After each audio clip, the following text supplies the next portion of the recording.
Didier Hana, bonjour. Bonjour. Alors nous nous trouvons Bonjour, sur un bateau à Eilat, un endroit que vous connaissez bien puisque vous êtes, on va dire, guide touristique à Eilat. On va un peu parler bien entendu de votre passion qui est la ville d'Eilat et puis d'une histoire d'amour entre vous d'abord et puis l'histoire d'amour d'Eretz Israël. Alors on va commencer avec vous, Hana. La découverte d'Israël, ça se passe quand ? Ça se passe en 1990, première Alia à Jérusalem pendant 7 ans. Un retour aux sources, Ouais. recherche d'identité, Ouais. étude de la Torah et voilà. Alors un comment processus de tu tchouva. arrives en Israël après un parcours, je suppose, en France, à Paris ? Oui, un parcours à Paris. Après un questionnement tout bête, D'accord. c'est quoi être juif Et à Paris, qu'est-ce voilà. que tu faisais ? Alors à Paris, j'étais dans le spectacle, D'accord, dans le monde du spectacle. dans le monde du spectacle, et puis j'ai exercé plusieurs métiers, mais j'ai jamais été carriériste, donc Mhm. voilà. Et c'est comment tu as eu envie de venir en Israël, l'envie de découvrir ce pays ? Comment... Après des questionnements, Israël voilà, m'attirait parce que je sentais que c'était là que j'allais trouver les réponses. Ouais. Et c'est ce que j'ai fait. J'ai fait mon alia en 90 directement et j'ai étudié dans un séminaire. Donc tu arrives en Israël dans un séminaire du monde du spectacle, et dans ce monde du spectacle, tu avais déjà rencontré Didier. Alors Didier, Ouais, tiens. on va parler un peu de toi, Didier, Oui, aussi. bien Alors sûr. toi, ton parcours aussi, c'était dans le monde du spectacle à Paris. Alors non, oui, le monde du spectacle, c'est quand même très très vieux. Moi, après j'étais dans le commerce, D'accord. ok.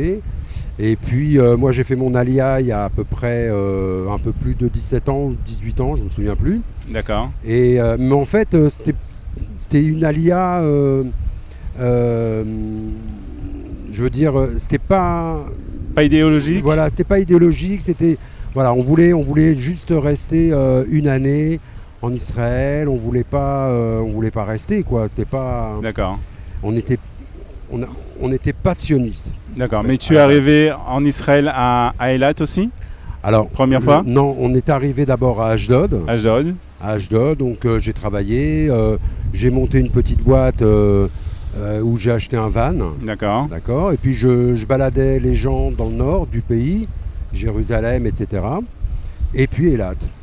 Et par la suite, après 2 ou 3 ans, j'ai décidé de venir ici parce que, comme vous pouvez le voir, on est au paradis. Alors on va revenir bien entendu sur D'accord. Eilat et la vie à Eilat. Alors mais toutes ces histoires en fait ce sont deux vies qui se passent parallèlement.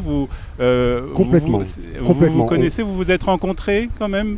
Alors, on s'était rencontrés, donc, comme elle disait Hana, il y a très très longtemps. Et puis on s'est revus. Alors comment s'est passée la première rencontre, Anna ? Alors la toute première rencontre, on était jeunes, on était beaux. C'était dans les backstage d'une scène. Il était sur scène pour pour chanter avec son groupe. D'accord. Moi j'étais sur scène pour un autre spectacle.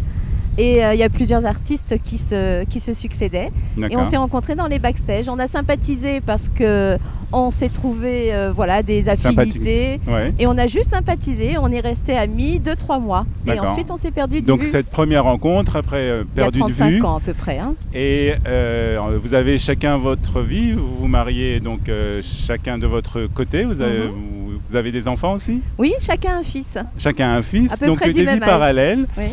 Et puis se passe donc la Alia pour Didier, la Alia pour toi, et après tu retournes en France, Oui. un divorce. Oui, pas dans cet ordre, mais c'est à peu près ça. 7 ans en Israël, donc yeshiva, mariage, notre fils. Le divorce suit, pas D'accord. longtemps après. Et je reste encore un peu en Israël et je rentre à Paris. D'accord. Alors comment vous vous retrouvez ? Et bien la technologie, il y a quand même du bon. Hein. Les nouvelles technologies, le high-tech, Internet tout simplement. On se retrouve sur Internet, un peu par hasard, et on commence à reprendre contact, Alors à vous discuter. vous retrouvez, mais Didier est à Eilat, c'est ça ? Oui. Qu'est-ce que tu fais à Eilat déjà, Didier ? Eh ben moi je travaille déjà, j'ai déjà ma Jeep, je suis déjà installé depuis quelques années. D'accord. Je travaille pas beaucoup, pas du tout avec les Français. D'accord. Je travaille beaucoup avec Donc les une intégration Israéliens. vraiment avec Ouais, les je suis Israéliens, vraiment, la voilà, vie je travaille israélienne. avec les Israéliens. en Tu as Jeep. appris l'hébreu J'ai- rapidement? D'abord, j'ai appris l'hébreu d'abord à Ashdod. Je suis D'accord. parti travailler. Et puis ensuite, je travaille avec les Israéliens ici, qui m'ont beaucoup appris sur la région. D'accord. Et là, je suis vraiment tombé amoureux. Vraiment, je suis tombé amoureux. Alors, C'est là que tu as découvert la région et c'est là que tu t'es découvert aussi une Complètement. passion pour complètement. cette région, le désert, qu'on verra un peu Absolument, plus tard. qu'on verra un petit peu plus tard. Mais effectivement, j'ai vraiment découvert Eilat d'une autre façon. Et puis voilà. Et puis après, quand on Alors, vous vous retrouvez on sur a parlé, Internet on s'est retrouvés sur Internet. et là, puis, vous vous dites, c'est... elle me dit, moi, bon, Eilat, c'est pas vraiment mon truc. Moi, c'est plus Jérusalem. J'ai dit bon, bah c'est bien. Moi, c'est plus Eilat. C'est bon, D'accord. voilà. Je suis au Donc paradis. toi, je suis Hannah, Gan tu Eden. le retrouves sur Internet, c'est quoi ton sentiment? Alors quand on se retrouve, c'est un sentiment, d'abord je suis flattée parce que j'ai pas tellement changé. Après 35 ans, il m'a reconnue quand même. Et je me dis que bon, c'est sympa, mais sans plus, quoi. Ça donnera pas, Pas de suite. il y aura pas d'avenir pour nous D'accord. deux parce qu'il est là, il se promène en jeep dans le désert avec des gens, je comprends pas tout. Je me dis non, c'est pas du tout pour moi. Et puis j'ai vraiment l'intention de revenir à Jérusalem. Bon, ceci dit, la discussion est agréable et on discute beaucoup par téléphone parce qu'il est à Eilat, je suis à Paris. Et je me dis que ça devient, ça devient vraiment très agréable, mais c'est virtuel et j'ai besoin de concret. D'accord. Donc je viens voir, ni une ni deux, je tombe amoureuse de la région, mais pas seulement. Et comme c'était réciproque, ben voilà, on est là depuis 7 ans. Donc un mariage très rapide. Un mariage très rapide, ouais. Un mariage assez rapide, assez surprenant pour Didier. Ouais. Pourquoi Voilà. c'était surprenant pour toi, Didier? Parce que- Parce que moi, je voulais pas me marier tout de suite, quoi. D'accord. Bon, pour moi, je suis encore dans les dans les principes de jeunes D'accord. où voilà, on est il faut qu'on se connaisse, D'accord. qu'on vive un peu ensemble, D'accord. qu'on regarde un petit peu, et puis D'accord. voilà. Et puis elle me fait vite comprendre que c'est pas un parfum, que je la sens pas comme ça, et puis je la dépose, je la repose si ça va pas. Donc bon, on se fait un mariage très simple et très sympathique aussi, et puis très émouvant, et puis voilà, et puis Alors, la découverte quand même, c'est intéressant. Hannah, tu découvres ce désert et qu'est-ce que tu découvres? Pourquoi tu tombes amoureuse de ce désert? Alors ouais, j'étais justement très surprise. En fait, Didier m'a fait découvrir les alentours et il m'a raconté l'histoire. Et ici, je me suis retrouvée dans les pas de nos ancêtres. On est à 2 ou 3 kilomètres de l'Égypte, juste à la frontière du désert du Sinaï. Et quand les enfants d'Israël sont sortis d'Égypte, ils ont traversé toute cette région qui était le pays de Midian, etc. Mais ça, on va vous raconter dans le désert. Et ici, je me suis retrouvée vraiment dans les pas des enfants d'Israël. Il y a des parachutes qu'on lit toutes les semaines, mais qui racontent ce parcours-là. Il y a des stations dans ce désert où les Bnei Israël se sont arrêtés, comme Evrona, Yodvata. C'est écrit, toutes les stations sont mentionnées. Donc ce qui a été certaines marqué sont dans ici. le Tanakh, dans la Torah, tu l'as trouvé en fait Oui, dans le oui. désert. Comme toute l'histoire du roi David et Salomon à Jérusalem. Et voilà, mais c'est une autre période. Les débuts, les prémices, là où le peuple d'Israël devient une nation, c'est par là. C'est ici. Et voilà, c'est très émouvant, c'est très attachant de lire dans le Tanakh la paracha de la semaine et puis d'aller se promener dans la semaine là où ils sont passés. Alors Didier, toi tu vis donc à Eilat, et dans le désert pratiquement depuis déjà près de 17 ans, 18 ans. Alors qu'est-ce qui te plaît tellement à Eilat et dans le désert? alors Eilat pour moi c'est une île, une île entre le désert et la mer. Alors on a une mer, comme vous voyez, on a une mer bleue qu'on appelle aussi la mer Rouge. Ouais. En fait cette mer s'appelle Yamsouf, ça s'appelle.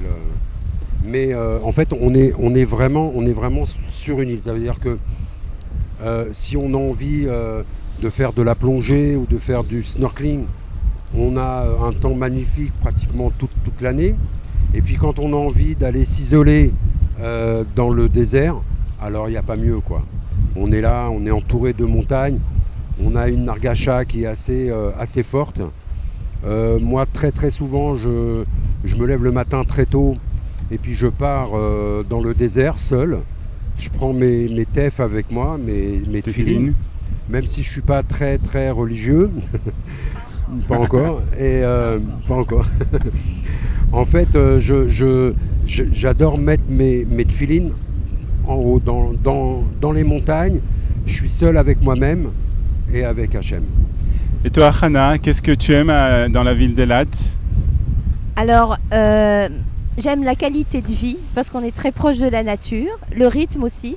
C'est une petite ville où le rythme est quand même beaucoup plus lent qu'ailleurs. Quand on se retrouve à Jérusalem ou à Tel Aviv, maintenant, on est un peu étourdi par le brouhaha. Voilà. Donc, on s'est habitué au rythme lent d'Eilat. Le fait que beaucoup de gens se connaissent, parce que c'est petit encore, ça reste encore petit, c'est en train de se développer terriblement. Et voilà, on a un petit peu peur de ça, mais en même temps, on est content. Voilà. Et ce que j'aime ici, c'est ça, c'est le contact avec la nature et ce rapprochement avec l'histoire, de notre histoire. Pour terminer, on est donc sur la mer, là, au milieu de la mer. Qu'est-ce qu'on voit autour de nous? On est à un endroit unique au monde, où on peut voir 4 pays dans un seul panorama. N'importe où dans le monde, vous pouvez vous arrêter à une frontière et voir 2 ou 3 pays maximum, mais pas 4. On va partir tout à l'heure, on va accoster, on va prendre une jeep, Ouais. on va aller dans le désert et puis on va voir tout ça. D'accord, avec plaisir.